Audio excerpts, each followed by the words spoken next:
Well, to talk more about Turkey's role in Syria, we're joined by Dr. Eytan Cohen Yanarocak. He's a Turkey expert at the Jerusalem Institute for Strategy and Security. Welcome, Eytan. We're also joined by Onur Erim. He's the president of Dragoman Strategies. Welcome to you both. As a Eytan, I'll start with you. Does Israel essentially share a border with Turkey now? Yes, actually, yes. But before my analysis, I would also like to emphasize that I'm affiliated with the Moshe Dayan Center at Tel Aviv University. Apologies. And now, thank you very much. And now I would like to analyze the latest situation. Yes, I penned an article that it is claiming that Turkey became Israel's neighbor. Both of the countries, they do not share a common border, but with the latest incidents in Syria, we can come to the conclusion that we are seeing that the Turks, they managed to replace the Iranian and the Russian influence with their own influence. Since 2011, we are seeing that the Turkish government, they provide everything that the rebels in Syria needed.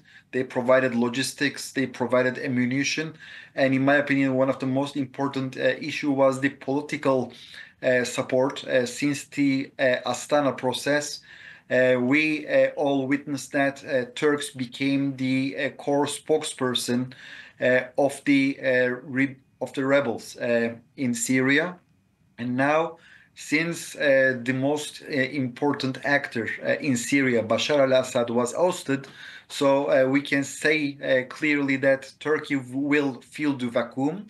Of course, in the short run, I expect the Turks that they will focus on the Kurds, on the PYD-YPG, on their own border.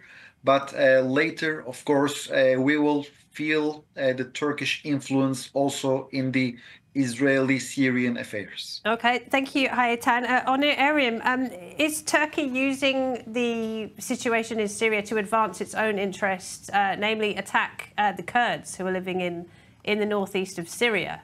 Because not everyone there is a member of the PKK or the YPG. Well, as you mentioned, if I go by the words of the good doctor, I would have to answer it different way. But Turkey is not attacking Kurdish groups. Turkey is very, very simply from the beginning has been attacking a terrorist group, which is with different abbreviations of the extension of PKK, whether you call it YPG or anything else. It doesn't change the fact who they are, and what they have done. So Turkey has been defending its border. Turkey has been defending its own people against the US-backed and probably other countries backed, as well as Israel, a terrorist organization right across from its border. So depending on how you ask me the question, it has two different answers. But the question is not there whether YPG is a terrorist organization is not. It doesn't matter if it's being backed by US, Israel, or any other nation. All right, but Bashar al-Assad has fallen. So why is Turkey still attacking Syrians? Is YPG gone? Did I miss something? Is YPG wiped? Well, we just spoke. Are they still not armed with more than 40,000 containers of U.S.-made military weapons, ammunitions? Are they all gone? Did they hand them over, or did I miss it? I'm sorry. It's been a very hectic a week to 10 days. Unless they handed all these over, they let their arms go down. I don't understand the exact point of your question. Okay, all right. Well, I've just spoken to a Syrian journalist, and he says he's speaking to people in Manbij and Kamishli, civilians who are too scared to go out of their homes because they are under attack from Turkish-backed forces. You can't blame a lot of nations, a lot of armies around the world. You cannot blame neither the Turkish government nor the Turkish army for deliberately trying to hurt or hurting any kind of civilians. Turks just 2 years ago lost number of lives just not to be able to not to hurt a single civilian soul. So it's probably easy to make these assessments. I know where you are, but from the Western world, from London or from New York, but having been in the area in many places, a number of times, That is just not the case. That has never been the case. And trust me, had that been the case, there would have been loads of videos and loads of articles in regards to these so-called made-up atrocities that is attributed to some Turkish forces. All right, your words, not mine. Hi, Eytan. Turkey's just going after legitimate targets to protect itself in Syria.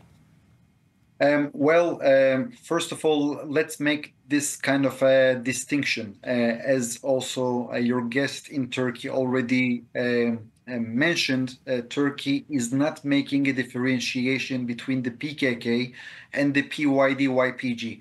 In the eyes of Ankara, both of the entities, they are the same entity. And of course, in Israel and also in the United States, in the Western world, we do recognize PKK as a terrorist organization.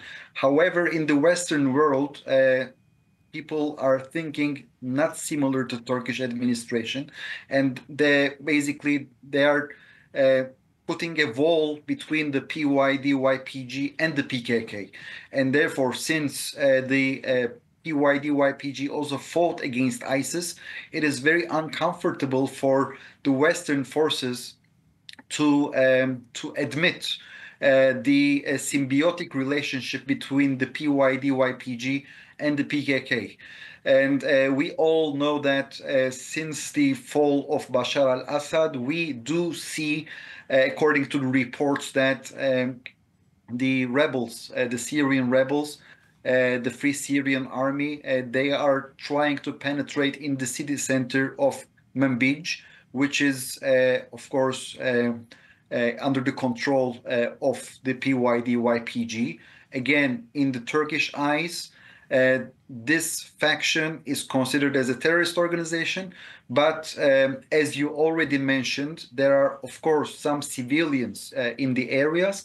So I assume that we will continue to hear such news also regarding the operation against the so-called terrorists, the PYD-YPG, or against the civilians. But what I understand from what is going on, since Bashar al-Assad fell, I really don't think that the Kurdish PYD-YPG can maintain its survival on the Turkish border. Sooner or later, Turkey will take precautions. Maybe it's not going to dirty its own hands, but it will use its proxies, the Free Syrian Army, to do this dirty job. Well, it would all depend a great deal to what happens when President Trump takes office in just over a month's time, and what his policy will be, whether it's to continue supporting the Kurds or otherwise.